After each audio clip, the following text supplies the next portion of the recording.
Konnichiwa. My name's Tully. I'm going to Japan, and you're coming with me.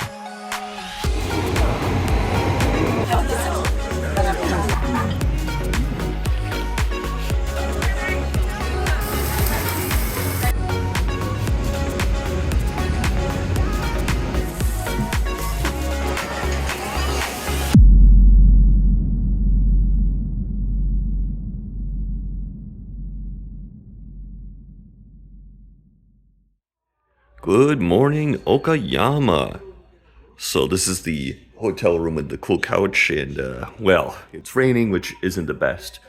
That's in itself is not that much of an issue. However, today's activities are going to be impacted by a logistical factor, which I will explain in more detail. So we're going to go to Himeji basically as early as we can today. Okay, so following up on what I said earlier, an unfortunate coincidence has put a damper on the logistics of the day. The short answer is that the G7 summit is down in Hiroshima. So Hiroshima's totally locked down, which, okay, you're in Okayama, who cares? That's what I thought. So basically the coin lockers for your luggage at Okayama Station, Hiroshima Station, a lot of stations in a surprisingly wide range have been are out of use since yesterday and basically through the weekend. Yeah, that really sucks because the plan was to drop the luggage at Okayama Station, which is like a 5-minute walk away.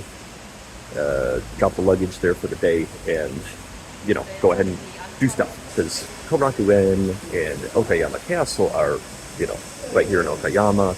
And then Himeji Shrine is kind of an hour the other way.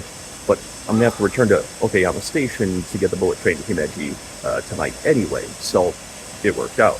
I should say it would have worked out if the G7 wasn't in town. Okay, bought an umbrella. This Lawson that I bought it from does not have an eating area, so I'm going to figure out what I'm going to do. Okay guys, so we're going to eat at Matsuya.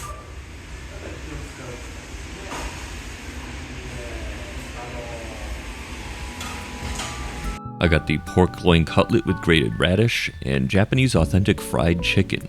Altogether they cost 990 yen, and they were pretty good. All the ingredients were nice and fresh, all the coatings were nice and crunchy. Overall not bad, but didn't blow me out of the water. I'll give it a 7 out of 10. Well, it's about 12:30. Just finished up with lunch. I don't think I can make it all the way to Osaka Castle. But I think I can make it down to Shimoishii Park, which has a preserved steam engine that I do want to see. I mean, Korakuen Garden I really did want to see because it looked gorgeous, but it's basically at the same location as Osaka Castle. So, yeah, I think I can stand. I think it's like a 10-minute walk. I think I can stand that. So let's go see the steam engine.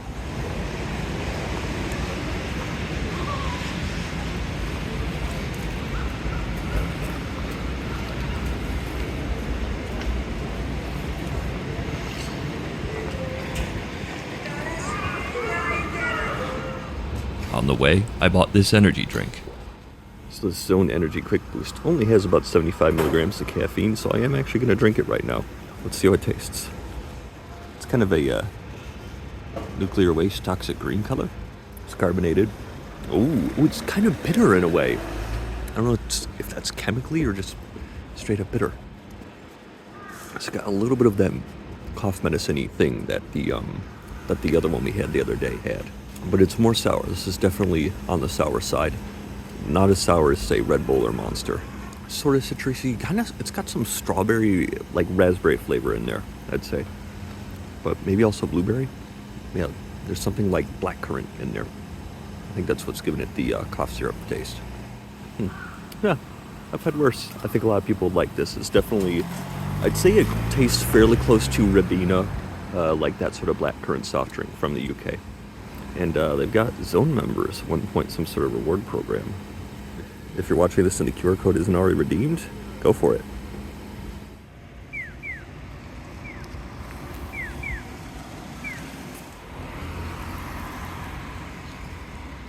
Well, there it is, right at the entrance.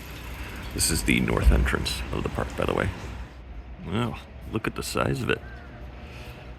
It seems bigger than a lot of than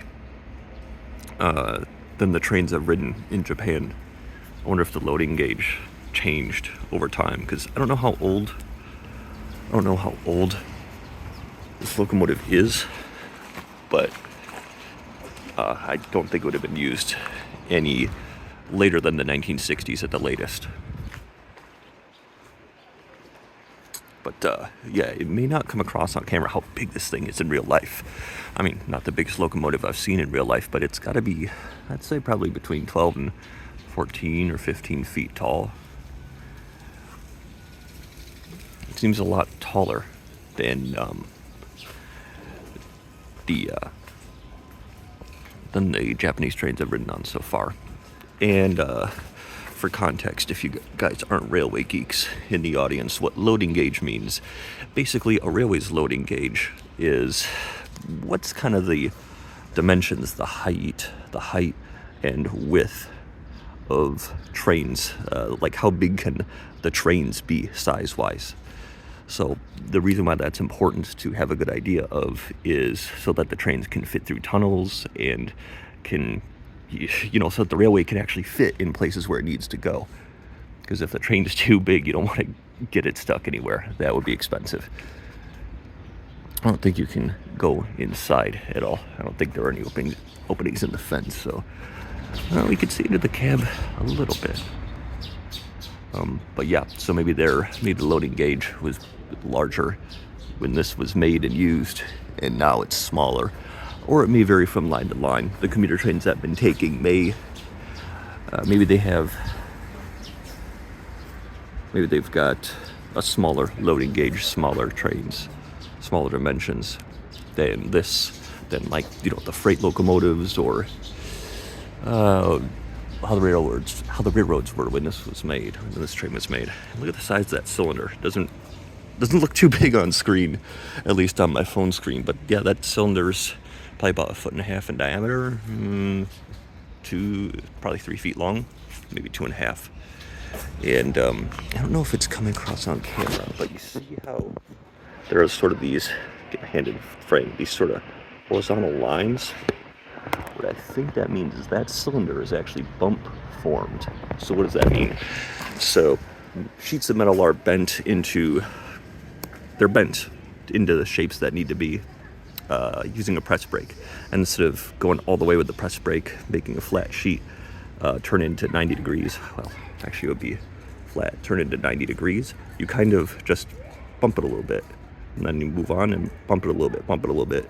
And that allows you to create those kind of round shapes as you see there. That takes a pretty good amount of skill on the part of the hydraulic press operator.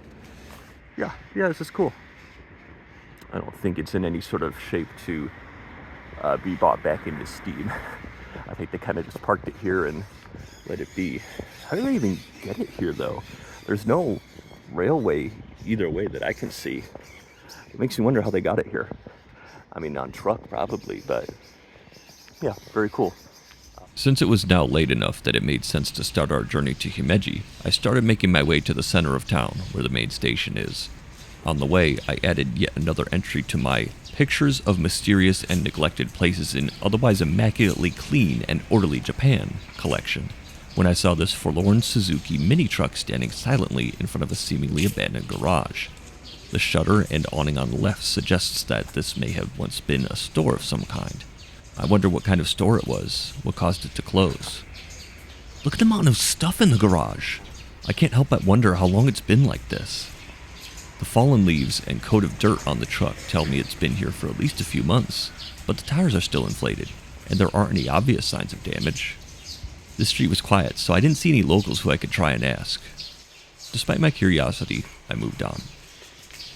So we're on our way to the station to get to Okayama to Himeji. I do feel better with my luggage now after having had lunch than I did before, but I'm about halfway back from Shimoishii Park, and it's getting pretty heavy on the shoulder. So, yeah, if it was a matter of life and death, I could go to Okayama Castle, but I wouldn't want to stay for any length of time. So we're just going to get going to Himeji. And I've got to activate my JR pass, because today's the 19th as far as I know. I will double check. Yeah, pretty sure today's Friday. When you're on vacation, when you're not working, your sense of time just kind of goes, yeah, whatever. Let's walk down the street. Might be a little more interesting than just the main drag. So we got to activate that, so that the Shinkansen from Okayama to Himeji will be free, basically. And I think we're going to take the Hikari Shinkansen, because if you use the JR Pass, you can't take the two fastest Shinkansens. You can't take the Nozomi or Mizuho, so you have a choice of the Hikari and a few others that the JR Pass applies to. So we're going to activate that at the ticket booth that Okayama Station has, and then we're going to go up to Himeji, check into the hotel, and then decide what to do. I think we're going to that green office right there. Pretty sure that's their ticket office. Unless it says to go to the right.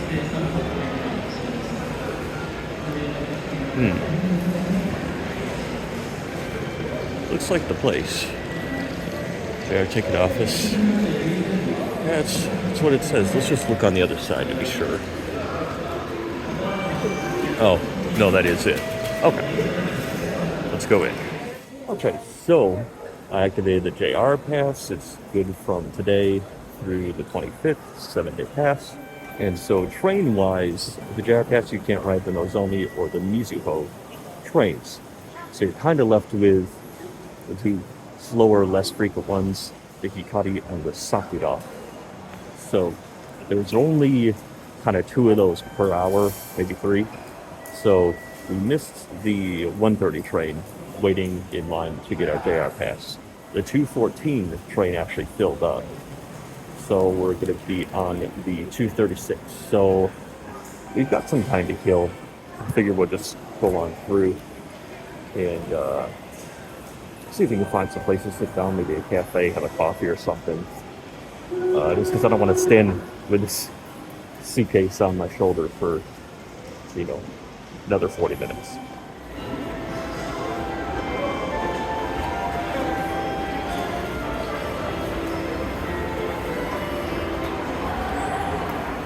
Okay, so there actually was a place to sit down in the kind of Shinkansen waiting room lobby. So instead of going to a cafe, I just got something from 7-Eleven. So what I got, 2 things. Got some milk tea, different brand that I had the other day. Brisk mints, hilariously. And then a little something that we're going to open on the train. So let's see how this Kirin milk tea tastes. Oh well, that's really sweet. It's got that milk tea, bubble tea thing going on, just like the other one. Wow, that's so sweet. It's definitely got a brown sugar thing going on. Not bad, if you see how sweet it is. Oh, it's got a little bit more caramelly complexity in the aftertaste than the other one. The other one was pretty much just pure sweetness. Yeah, this one's a little more complex. It's good. 途中内容域におきまして、のぞみ98号指定、のぞみ98号通過待ちを行います。姫路、新神戸、新大阪へお越しのお客様、のぞみ98号東京行きは向かいの23番乗り場で。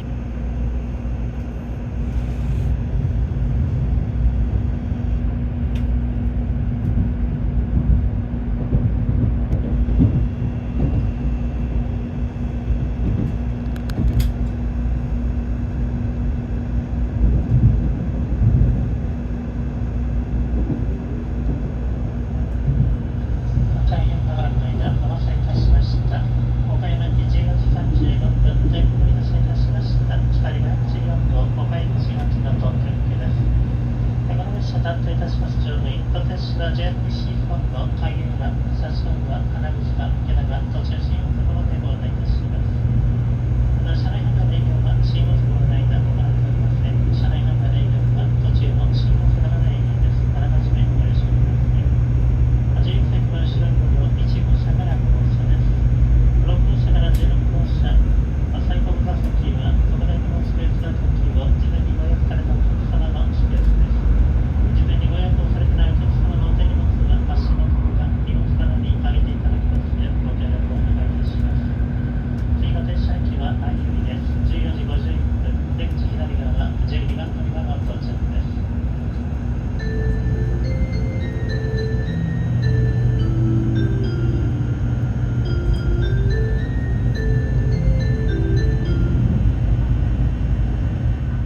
乗務員または駅係員までお知らせください。また、車内で緊急事態が発生した場合は、直接乗務員にお知らせいただくか、電気の緊急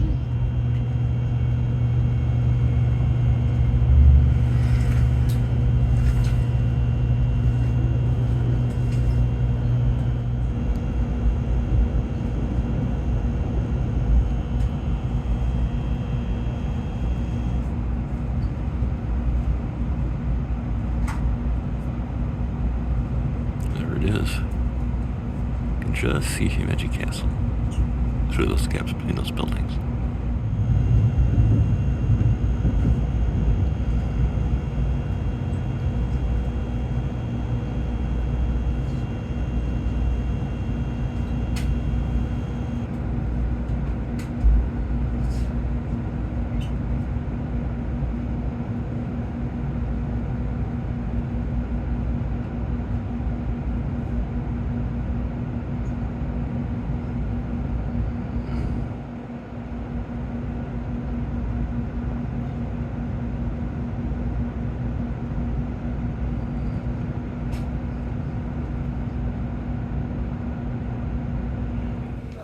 Okay, so we're in Himeji, and it's about a 5-minute walk to the hotel, thankfully. I'm still getting used to the fact that with the JR pass and the Shinkansen passes, you have to put both tickets in the machine at once, which to me that's, only ever going to cause you trouble. But nope, that's the way it works. Machines are sophisticated, I guess. So I think we're going to try. Pretty sure the hotel is north, and certainly the castle is north. I think it's overexposed on the camera, but you'll see in a second. The Daiwa Roynet, where we're staying, it's north of the station, so it's not exactly the route that Google Maps says to use, but that's what I'm going to try. Man, pretty cool main drag they've got here. Let's get you a little bit better look at that castle. Hopefully the image stabilization is okay. If it's not, we'll get a lot better photos than this tomorrow.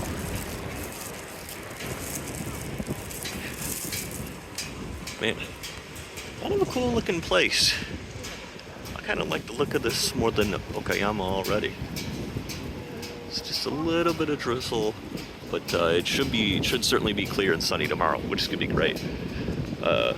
We've only had one kind of sort of rainy day today, and the rain really wouldn't have been a problem if not for the luggage coin locker issue with the G7 with Okayama. So yeah, I think we're gonna be blessed with pretty good weather this trip, hopefully. And hopefully I'm not jinxing myself by saying that. I wonder if the Japanese have an equivalent concept to jinxing yourself like we do in, European and Western culture. We'll have to see. But first, let's get to the hotel, check in, rest a little bit, and plan our evening. Because I really don't have anything planned for Himeji. I actually didn't expect to arrive this early. It's about, what time is it? It's about 3:15.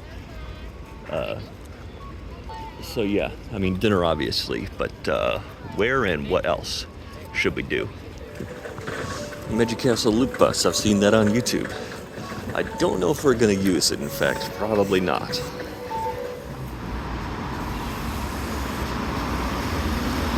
Yukidori, I think is what that says up top.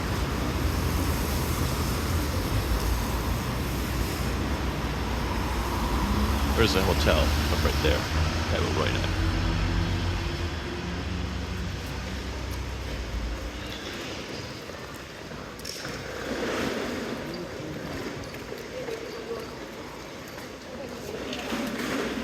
apologies if the camera is shaky. Oh, I cannot go any further that way. The men are, there's men at work. So, yeah, we're actually gonna go back the way we came. Oh, light's still green.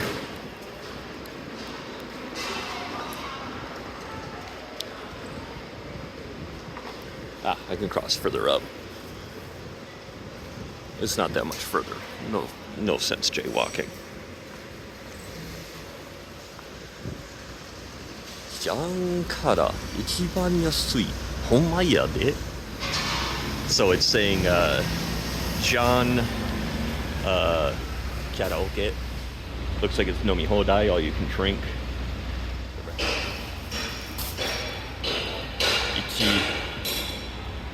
Ichiban, first, or most, number one, literally, and yasui, cheap.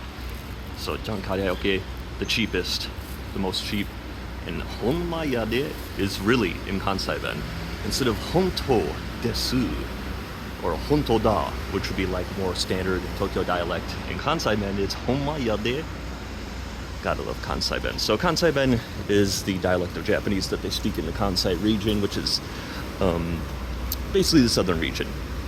I don't know if it's all the south or only southern Honshu, but it's if you ever watch like Japanese comedians, that's mostly the accent that they're gonna speak.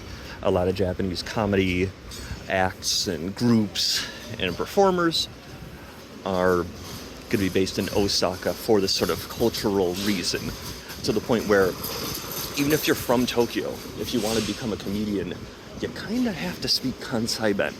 Of course, it's not exactly mandatory, but it's just one of these cultural explanations, you know, like in the US, if a character on TV wears a cowboy hat, you don't talk like this. It's just one of those things in Japan. Well, here we are, Daiwa Roynet Hotel. Let's go check in. Okay, this is pretty cool, guys. So I'm actually in a corner room.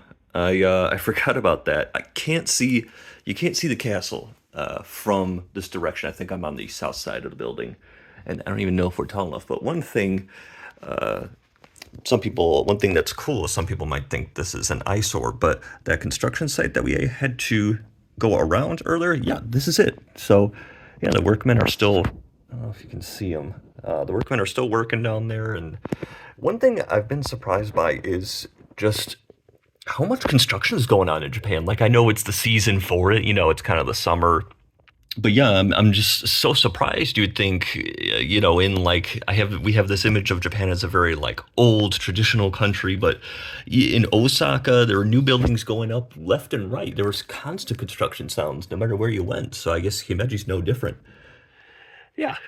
Yeah, so far I'm liking Himeji more than Okayama, though I think the luggage situation and the rain somewhat negatively affected my perception of Okayama, perhaps unfairly. It's not that I would never come back to go to Korakuen Garden, because that really was supposed to be the best garden in this trip. Osaka Castle, not Osaka Castle, Okayama Castle was built in 1962. It's a reproduction, so it's Osaka Castle, but it's older, and man, was it impressive. And if you'll watch that day, I can't remember what day it is. I'll put it on the screen, which video to watch if you want to see me going to Osaka Castle. Yeah, Okayama Castle, just like, it's cool. If you're happen to be in the area and you have time, you know, I don't think you'll go wrong going. But yeah, Korakuen was really kind of the focus, and I'm glad that we were able to see that steam engine. But I would probably have traded last night and this morning in Okayama for the same in Osaka. Well, you don't know till you try it, so I can't view that negatively. Oh, they're gonna lift something. Oh, where'd you come from? Oh man, that's so funny. Oh, got another guy. Okay, probably not the best to film these guys. Japan has pretty strong privacy laws, so we'll let the men work. All right, guys, catch you later. I kicked back, and sumo wrestling was on TV. In fact, the very tournament that we're going to go to when we go to Tokyo in about a week. Okay, guys, it's about 4:55. It's a little early, but there's a sushi place nearby which I was actually planning to eat for lunch tomorrow called Totoro. It's really tiny. You kind of got to get there, line up early, and they open at 5. So I think we're going to head on over there and see how bad the wait is, because the reviews are awesome and not terribly expensive. So yeah, let's head on over there.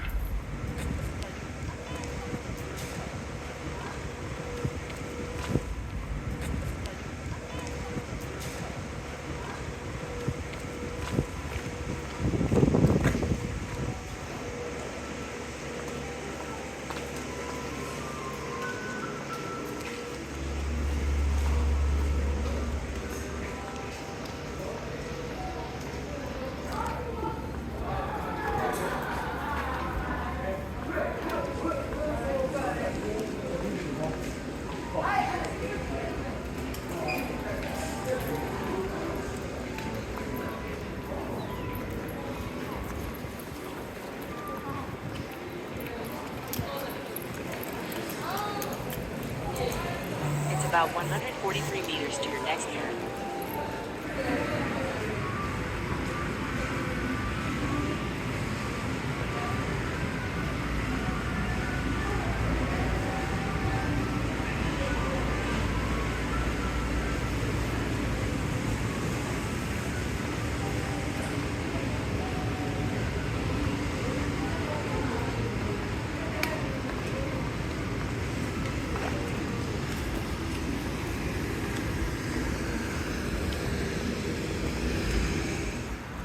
Okay guys, we are here.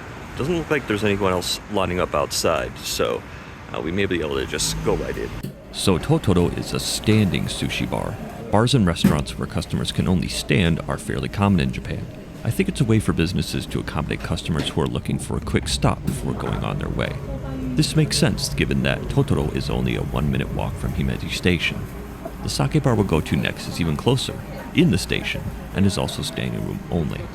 Practicalities aside, I think this reveals an interesting cultural difference between Japan and the West. Not that you should feel rushed while eating in Japan, but there's this cultural undercurrent of get in, order, eat, and get out, so the shop can serve the next customer. You as the guest look out for the shop owner and the other customers. It's common to have time limits in restaurants in Japan, especially those with fewer seats or in more crowded areas. You can see the reasoning behind it, but it's certainly a contrast to the US, where servers will go out of their way to make sure you know they're not rushing you out the door. Now, since Totoro is known to be very affordable for the quality, I ordered the most expensive sushi set and the most expensive sake. It came to 2,950 yen, or about $21. And here's the spread. My favorites were the salmon otoro, the hamachi and maguro otoros, the shrimp, and the tamago, or egg omelet. The rice was firm and tender, and the wasabi under each piece of fish was tastefully pungent and aromatic, with a bit of spice. The green tea was hot, free, and good, much better than the cheap matcha you get at chain restaurants. The miso soup is made with aka, or red, miso, and was free with the meal, or sarabisu.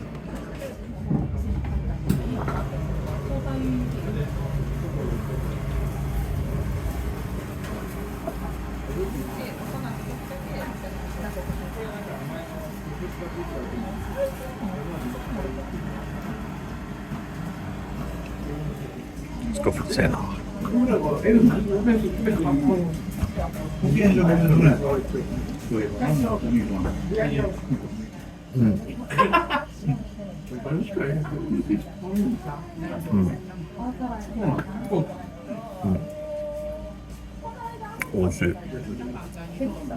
It's delicious.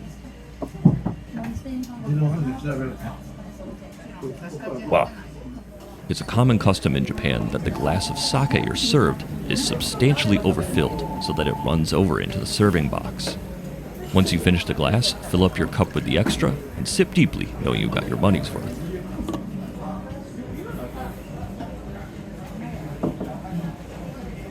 Man, all I could say is, wow, that was fresh. Everything was really good. There were some fish I didn't like as much, but the fish that I really liked, the salmon, the otoro, so fresh, so rich, so amazing. And for like $30, including the sake, that's awesome. Sake was also great. I love the presentation in Japan on sake, the way it overflows the glass and then you drink the extra just to make sure that you as the customer are getting your money's worth. And yeah, very pure, wonderful tasting sake. No off flavors whatsoever. Sweet, but not cloyingly sweet. Really, really nice. Yeah, if you guys want to come here, definitely come early. I wouldn't say come at 4:30 or 4. Don't come super early. Yeah, I got here at 5:05, 5:10 at the latest, and I was able to get a seat right away as one person. If you had a group of 2 or 3 or even 4 people, you probably would have to wait. 2 people, you might be okay if you get here right at 5, as long as you don't want to wait. By 5:30, there were several customers waiting, so if you're fine with the wait, come later. If you don't want to wait, come right at 5. Overall, very nice. 5 stars. Better than I expected. Okay, guys, so next we're actually going to go almost right next door. Super close place called Kokoromi. It's a sake bar. They do tastings and I think even special classes and stuff if you make reservations on certain days. We're not going to do that. We're just going to waltz on in and ask for sake omakase, like a flight of sake recommendations. Kokoromi is so close to Himeji Station that it's actually inside the building. This was the first time in the vacation that I really needed my ability to speak Japanese, so either practice or be ready with your translator app. The menu is digital at a kiosk, and in Japanese with many indecipherable kanji.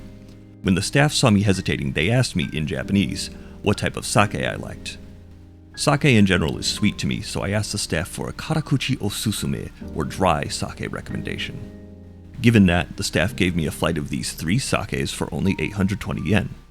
I hadn't yet drunk the beer I'd bought at Okayama Station, but after these 3 glasses of sake on top of the one I'd had at Totoro, I went from slightly simmering to certainly stewing. There were a few Japanese people at a table next to me. They struck up a conversation and asked me where I was from. They knew about the city where I'm from, to my surprise. It's not a small city, but it's not LA or New York, so foreigners generally don't know it by name.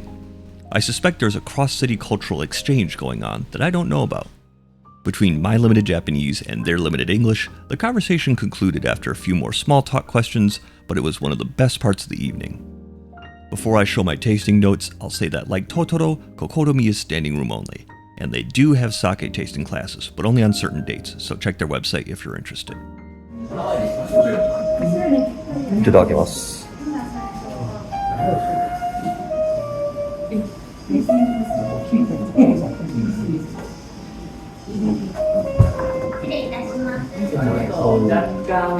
So 216 is it's mild, slightly sweet though. Dry by side. It's slightly spicy. It's got a spicy black pepper thing going on in the mid taste and the aftertaste. In the aroma, you kind of feel it up in your nose and in your sinuses. That's pretty good. That's pretty good actually. Well, let's see about number 118. 118 won. So for number 118, 118 won. Light flavor, light aroma. Probably true about sake. It's kind of got the wow, it smells like sake. It smells really nice.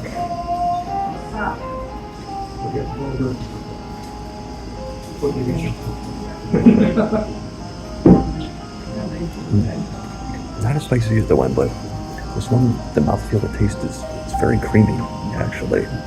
Just the way that it is. This is going to sound weird, but kind of tastes like Alfredo sauce in a way. That sort of creaminess going on. I couldn't say which I like better. Maybe this one, but not that whole one. Both of them are pretty good. Let's go for number 117. 117 won. Sort of citrusy on the nose, just a little bit with sort of banana on the nose.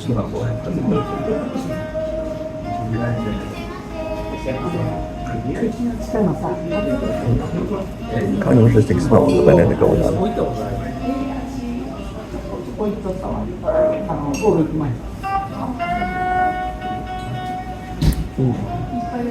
Oh, that's interesting.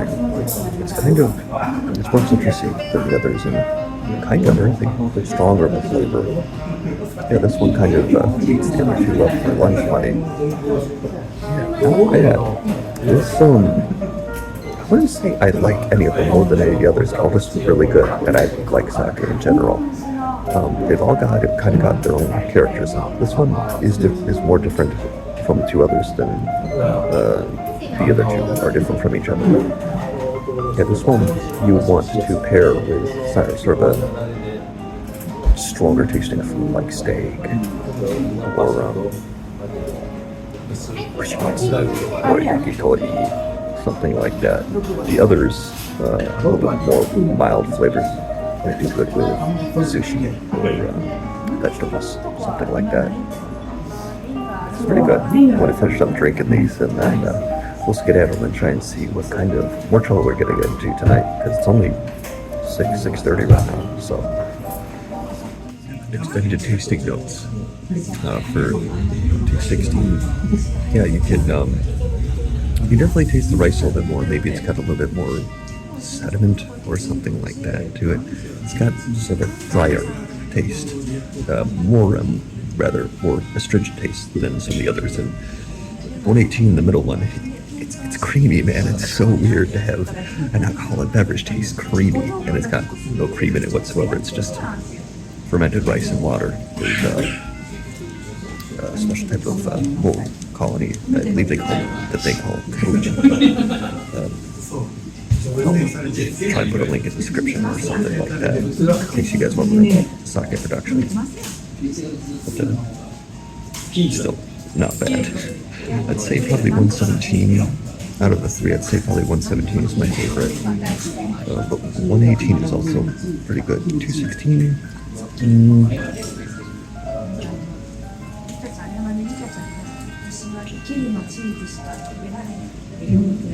It's good, not great. It's a little on the sweet side, a little candy-like. I think some people would like that. But for me, it's okay. It's not bad. It's not the best sake I've had, for sure, but among these three, which are great, it's the least good. Man, that was fun. So I had 3 sake. I chatted with some friendly locals as well. That's one thing I've found is very interesting about the Japanese people. Up front, they're very reserved and concerned they're kind of hesitant to interact a little bit. Not because they're stuck up or arrogant, but because they just don't want to offend you. So their kind of default behavior is to not engage. To be fair, Americans kind of do the same thing. But man, when they get a few drops of sake in them, when they have a few drinks, they really open up and they talk to you. And my Japanese is a little bit limited, but I had a lot of fun. So one of the ladies that I was talking to, she actually worked at the language school in my current hometown, and it was pretty crazy. And she'd spent time in San Diego and stuff. Japan is fun, man. Japan is cool. I think I'd probably have a better time going there with one other person, or maybe in a real small group, just because, it's always more fun doing stuff in groups. But yeah, that was really fun. I think Japan can, because of the language barrier, I think it can be kind of an intimidating country to travel to. I felt that myself a little bit, even on this vacation, especially for my first and second day on the ground in Japan. But yeah, plus my Japanese is just through practice and immersion is getting a little bit better as the vacation's going along. I'm having a lot of fun so far. Yeah, this is cool. But what time is it? 6:51. It's not even 7 o'clock, so we got a little bit more time to get into some more trouble. Maybe go to an izakaya. I'm pretty full though, so I don't want to have anything more to eat right now. So maybe we'll just walk around. It's still kind of surreal to me to see familiar brands like KFC and McDonald's in a foreign country, especially one as far away as Japan. And maybe we'll, everyone says, oh, you gotta eat the Japanese McDonald's, you gotta go to Japanese KFC, you gotta, I'm like, how different could it be? I don't even eat McDonald's at home in the US, if I can help it. We'll see what kind of trouble we get into. I do want to try Mosburger though, M-O-S, Mossburger, because I've heard that's kind of like the Japanese version of McDonald's. It's like if you go to McDonald's in Japan, it'll actually be kind of good. Whereas Mossburger, that's their kind of like greasy and yet crappy and yet everywhere sort of burger chain. So I do want to try that before I leave, because I think we'll eventually end up eating at Japanese McDonald's, because at least the menu items are different. They sell different burgers and stuff, and some things that just don't appear on the menu in the American McDonald's. Whereas KFC, I've heard it's literally just the same greasy fried chicken that I would be used to eating in the US. And let's just say there's a lot better fried chicken that you can get in the US than KFC. So even though it's like a Christmas tradition to eat KFC in Japan, and yes, that's true, by the way, yeah, I'm just not in a hurry to eat it, really. We'll see what happens, but if you have your heart set on it, you're probably watching the wrong set of vacation vlog videos. So we're just gonna keep walking around and walk through the yokochos, the side streets, the shopping streets, and kind of see what we get. This place is called Fukushima, my buddy's last name. If you're watching, thanks for watching. Hope you're doing well. I forgot which city I took this shot in. I remember being really impressed with this spacious public place where regular people can hang out for free with no pressure. I feel like Japan does this really well compared to the US.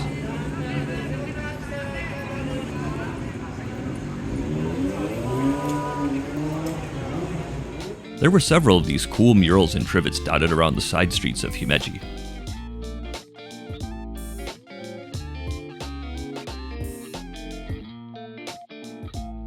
This pub looked really cool, but the rating is only so-so, and I was good for the night on food and drink, so I took my picture and moved on. You know, Himeji is a cool little city. I enjoyed my time there a lot more than I anticipated. And it's gonna get even cooler in the next video when we tour the famous Himeji Castle in the morning, miss our dinner in Kobe, and then get thrown out of multiple bars in Kyoto in the evening. If you've enjoyed the video, hit the like button, and if you want to let me know you enjoy the content I'm making, subscribe so you don't miss the next video. Thanks for watching. If you want more content in between video releases, follow me on X and Instagram.